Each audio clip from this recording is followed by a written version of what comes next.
Well, back guys to Fog Entertainment, and this is a Lost Season 1 review. If you may not know, Jesus TV got shafted. My channel, literally every show I've reviewed, it was like 1,500 vids out the window because the YTUBE, the Y, as I said, U2UB, you know what I'm talking about here, right?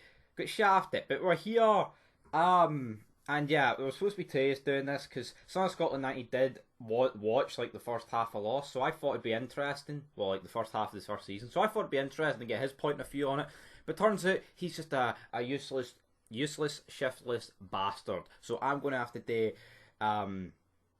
this review. I've already did the second half. I already pre-recorded that before I did the first half, which may sound like a bit of a mess, but that was because I thought we were both going to do the first half of the season, but it turns out that prick doesn't want to do it. But anyway, in terms of the first half of the season, it is really interesting, like from a point of view of the plane crash. Like, you see people who probably like, oh, why does the show kick off with a crash, right?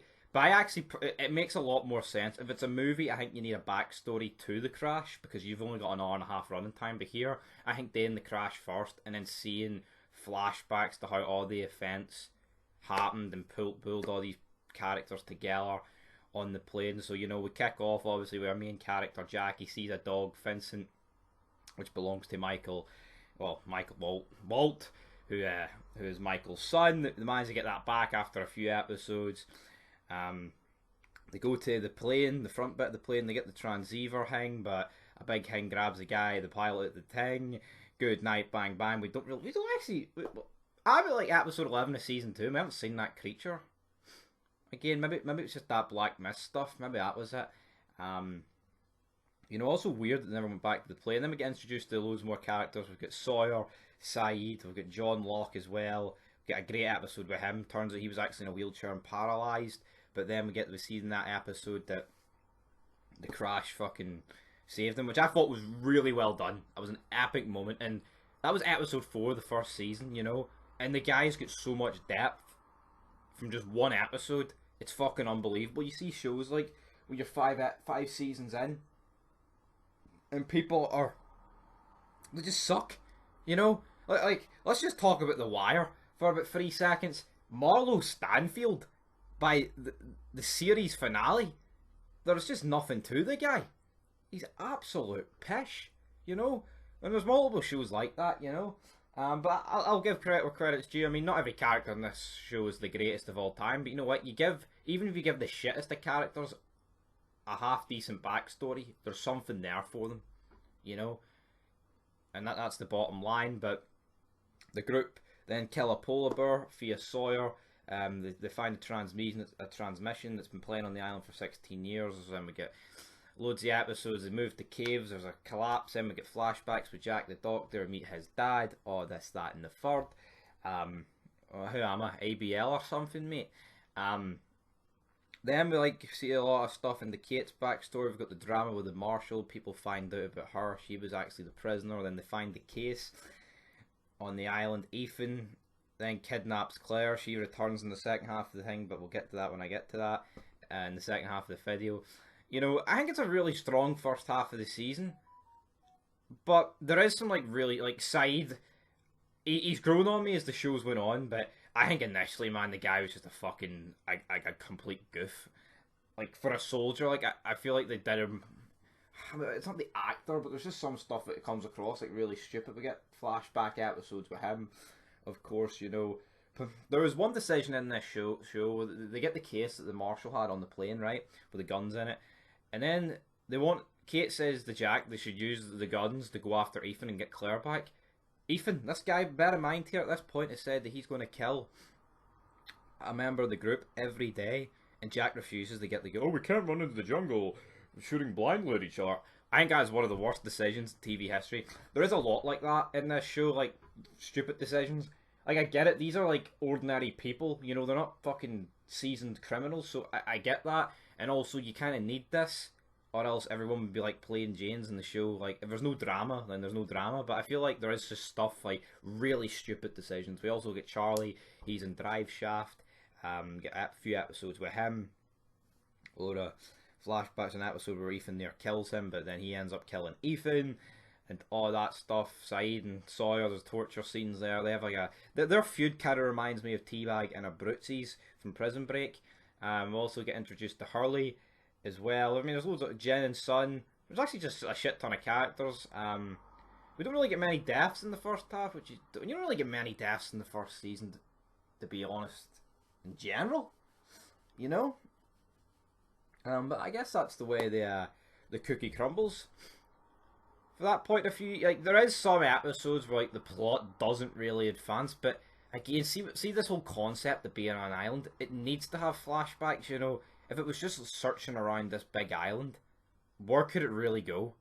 You know, like it would feel. I think if it was just them searching on an island with no flashbacks or nothing, it could go 2 seasons maximum.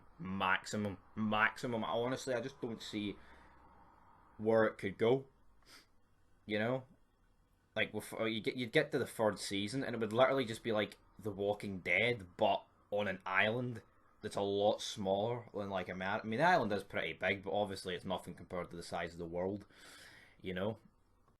And as we dive into the second half of the first season of Lost, it will just be the Stevie show. Just due to the simple fact is, the Son of Scotland 90 did not review this show. But basically, the second half of this show, season 1, it features a lot on, you know, like the whole Hatch, the others, the French woman, Claire coming back with her baby. You know, it's very enjoyable. Obviously you've got like the first major character death in Boone, which happens around in episode. What episode is that happening? About 13? Not 13, about 20. So happens. See, I reviewed all these guys, but then they went and deleted Jesus TV, so that's why that is completely out the window. But yeah, so we get like some flashback episodes. We find out stuff about Shannon and Boone, that they're banging. What are you doing, step bro? So that's pretty fucking funny. And to be perfectly honest, we also get the flashback episode with John Locke, where his dad and his mother like basically worked up against him to get his fucking kidney from him. And throughout these episodes, you also see them doing more with the whole Hatch. They've got it up, and then also we get the flashback episode where Hurley, the numbers that he used for the lottery, match up with the numbers that are on the Hatch. So that's all a lot of crazy shit. Then we get episode 14, one of my personal favourites. Again, it just makes it worse that they deleted my channel and all the reviews are worthless. You don't have them anymore. But yeah, this is probably one of my favourite episodes from the first season. Basically, it's a proper flashback episode looking into like Michael's struggle with Walt. So I really loved this. Like I thought, see, in terms of doing a job about how this guy got his son took from his arms and he literally couldn't even do anything about it half the time. You know, it's fucking. I thought it was brilliant. I feel like they couldn't have done it much worse. Then we get the whole Claire returning to the crew, and then Charlie kills Ethan at the end of that episode again. Jack's excuse here not to use guns was fucking atrocious, man. It was seriously atrocious. I have no idea what he was thinking of, but yep, that's what he did.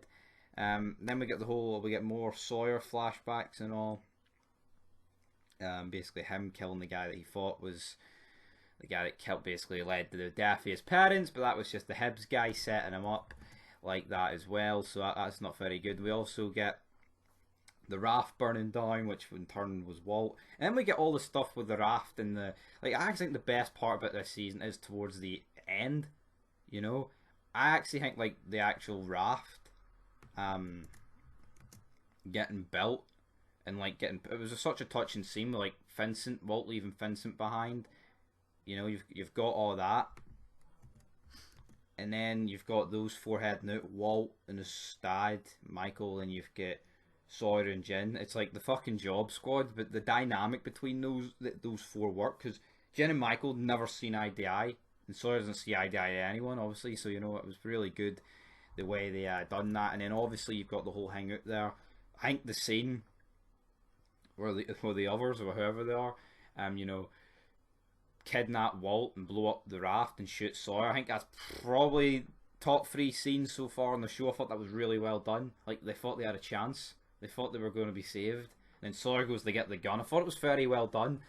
And then, like, obviously there is things after it, like going into season 2, which I'll do a proper review of that once we get to that. But you do, you know, like, you get obviously a lot more. So, like, it's kind of alluded to that Sawyer, you're only in it for yourself, Sawyer. But Sawyer, I think, was... The guy's misunderstood, and to me, he is my favourite character in the show so far. I've watched up to episode 8 of season 2. He is my favourite character. That's the bottom line, though, guys.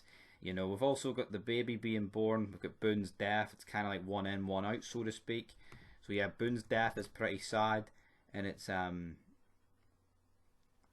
self. You know, we've got Jack, who's dealing with the whole. I mean, he fucking basically had to not drug himself up, but he had to do the whole blood transfusion for him. So yeah, it's hard with him. Then we basically get like a feud between Jack and John going into the final couple of episodes with the whole hatch thing, you know, as well. And then they get the dynamite. The Ernst guy dies. They manage to blow the hatch open, and that is basically the season ends. Also, the French woman took Claire's baby to try to make a trade with the others. And then, yeah, Saeed and Charlie got the baby back, and then the episode ends. We also, the season ends, should I say, with that. I think it's a really good scene of showing all the characters boarding the plane. And I honestly thought Sawyer was dead when I saw that, guys. You know, which I think is really, really interesting. But anyway, guys, that will do it for this episode of for this season review of Lost. Sadly, in Jesus TV, it got deleted. But anyway, guys, in terms of rating, I think Lost is very good. I mean, it has its flaws. Like, when I was reviewing it, I was calling it a lot of stuff. Well, I say a lot of stuff. A decent amount of stuff. I mean, the show's by no means awful. I think it's really good. You know, I think it's really unique. I actually like the flashbacks. I don't think there was necessarily a need to do 25 episodes. I do think there is periods where it does go round in circles. But I feel like it's a very good first season. You know, if you're what they're going for, I feel like in some cases they couldn't have executed it much better. But there is other times where I feel like they could have done a bit better there. But anyway, guys, that will do it for this season review of Lost. Personal rating out of 10, I will give it an 8.5. I feel like it lacks massive moments, but I feel like they're building up the characters to do that in later seasons. But anyway, guys, 8.5 out of 10 is by no means a shit rating. So anyway, leave your thoughts down below. Till next time, peace.